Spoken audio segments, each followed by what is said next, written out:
well-being of our children, and we have therefore mobilized all the human, financial, and whatever other resources that are required to make sure that, one, we account for every child who was in the school that fateful morning, that fateful night. Secondly, to ensure thorough and deliberate investigations are done conclusively to establish what exactly caused the fire that brought us the death of so many of our young children. As I said on Friday afternoon, the government has nothing to hide, and we will do whatever it takes to come to the truth and nothing but the truth. We must know what happened. Some progress has been made. I don't want to preempt the progress which has been made because the relevant agencies will be communicating that progress. The DCI is in charge of the scene of crime, and they have been doing a good job. Mr. Nyuguto here, who is the director of the homicide unit, and their other colleagues, all the way to the director of DCI himself, they know the directive that has been issued is that we must go out of our way to establish what exactly caused that fire. The scene of crime has been visited by so many senior officials. That is a manifestation of the commitment of government and the seriousness to which the government takes this tragedy. The Deputy President has been there, the ministers have been there, PSCs have been here, the county government, I think the governor of this county has been literally present almost every other day, and all the other teams. And this is a sign of commitment to make sure that we do not abandon the affected families at the hour of need.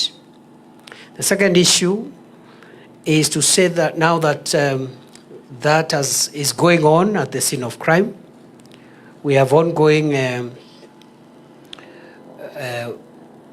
work here in this facility, which is a number of activities which have taken place. First and foremost, this hospital, the Narumoro Level 4 Hospital, is the place where our brothers and sisters from the Red Cross have been able to support, and the other counselors from other agencies have been able to support the affected families with psychosocial supports, counseling, and the ability to assist them come to terms with this tragedy and this loss, which of course is irreplaceable. Yesterday, there were counseling sessions here, and I'm told they went on very well. And we are very happy that a tragedy as serious as this, we are able to pull together as a country and support families that are affected so that they are not left alone at the hour of need. In this hospital also, the work which is going on, first I'm informed by the government pathologist, Dr. Johansen Odwor, who is here, and the government chemist, that the samples, DNA samples have been collected for all the 21 fatalities.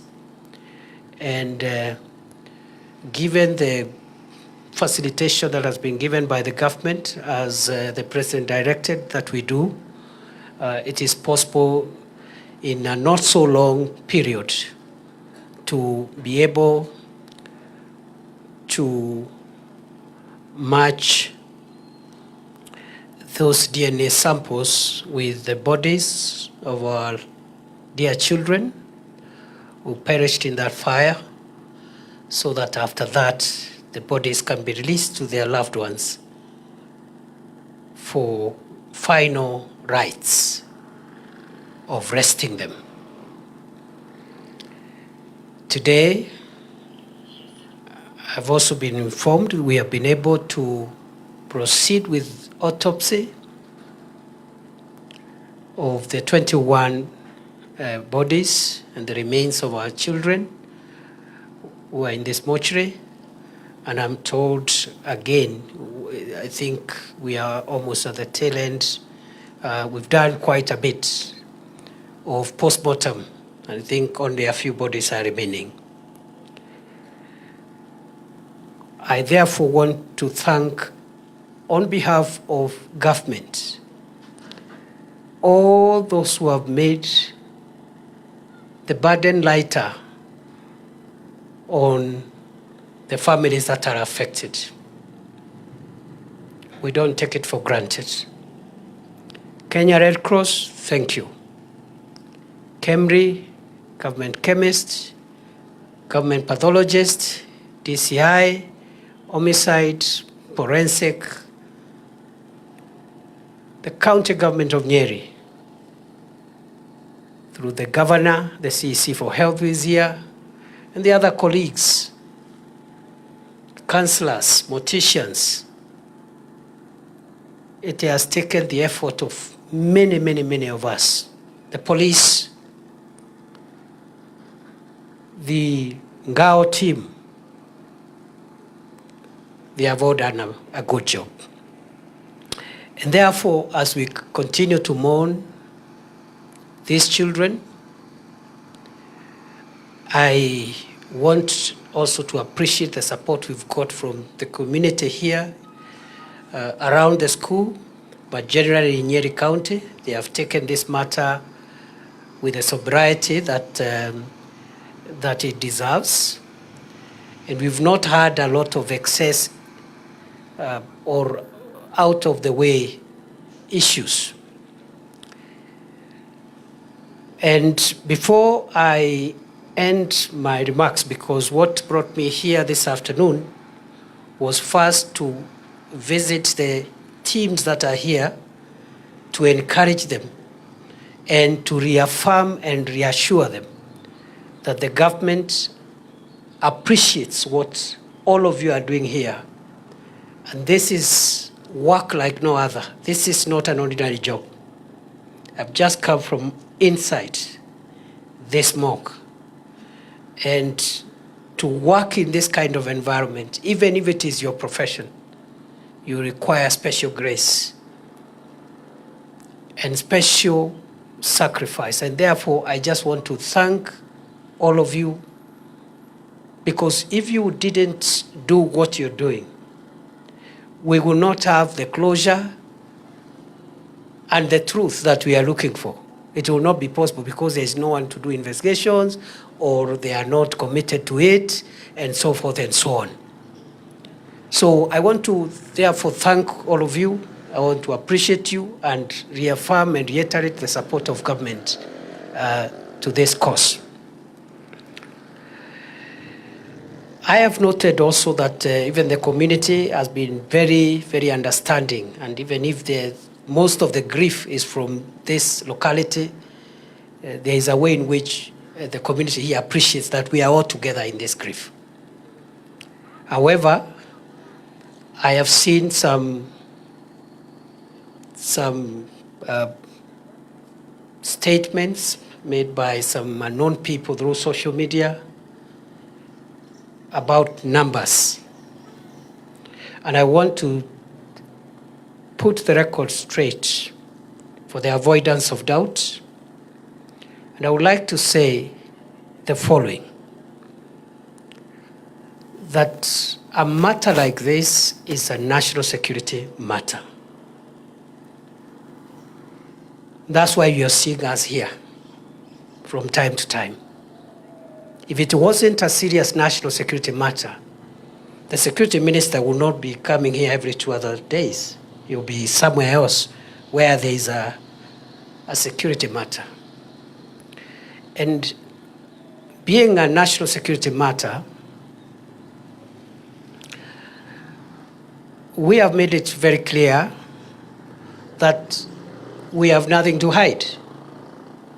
We will provide information on a daily basis, but what we have asked for is that that information be given in a coordinated way so that all the agencies collect the information, and one of our colleagues who is here on that particular moment when the information is being released is able to share it with the members of the public as accurately and as verifiable as it can get.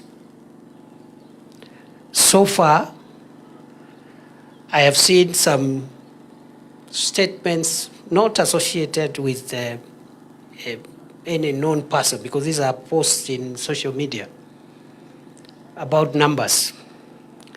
I want to appeal to the people of Kenya, including the people in the social media, to take national security and public safety issues with a little more sensitivity and decorum. We can joke about many things, especially in this country where we like doing politics and arguing and disagreeing on many things, which is a good thing in itself. But when it comes to serious things like death of our people, it is such a serious matter that you would be a very heartless human being to try and trivialize and cast aspersions or try to make that matter look like it's a small matter which is subject to banter and debate.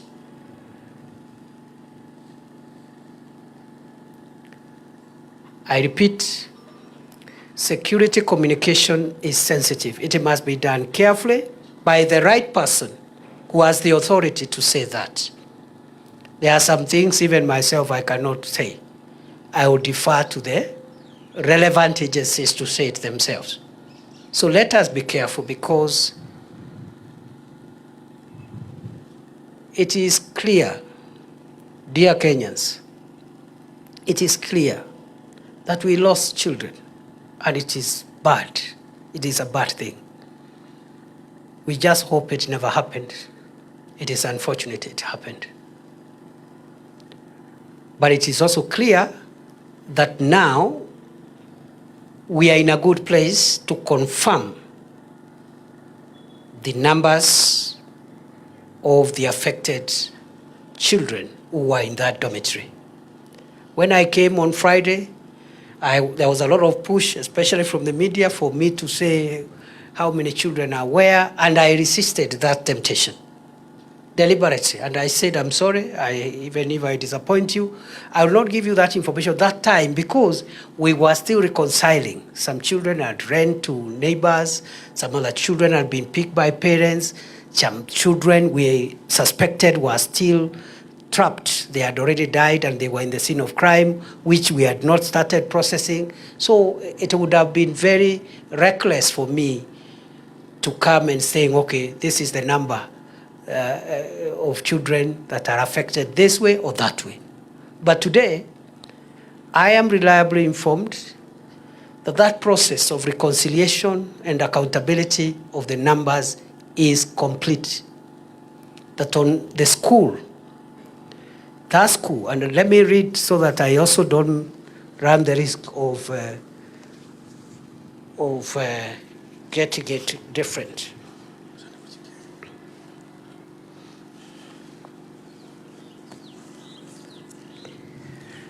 The kids that were enrolled in this school, 843. out of the 843, the children who were enrolled as boarders, as children sleeping in the school, 330, meaning the balance were day scholars. Out of the 330 children or pupils who were boarders, boys 164, girls 166.